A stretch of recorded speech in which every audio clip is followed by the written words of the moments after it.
রাষ্ট্রধর্ম ইসলাম হবে কিনা ভোটাভুটি করতে হয়, সংবিধানে বিসমিল্লাহ থাকবে কিনা ভোটাভুটি করতে হয়।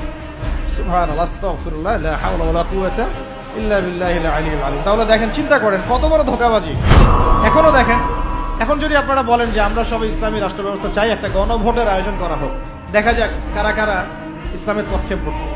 ঠিক আছে, দেখবেন যদি 80% মানুষও ভোট দেয় যে হ্যাঁ আমরা ইসলামের পক্ষে আছি, আমরা ইসলামী শাসন ব্যবস্থা চাই, আমরা চাই দেশের মধ্যে আল্লাহর বিধান বাস্তবায়িত হোক, ওই যে 20% মানুষ যারা চায় না, ওদের মতটাই প্রাধান্য পাবে এই সিস্টেমের মধ্যে। একটা ঘটনা একটা প্রেক্ষাপটটা জন্ম দেয়। কোঠা আন্দোলনের একটা ঘটনা ছিল, একটা ঘটনা, সেটা আজকে দেখেন সার্জিসদেরকে নিয়ে আসছে এই জায়গায়, নিয়ে আসে নাই? একটা ঘটনা একটা নেতৃত্বের জন্ম দেয়, একটা রেভলিউশনের জন্ম দেয়। শাপলা চত্বর ছিল একটা ঘটনা যেটা পারতো বাংলাদেশের রাষ্ট্র ক্ষমতা ইসলামকে নিতে, কিন্তু কেন জানি আমরা পারি নাই।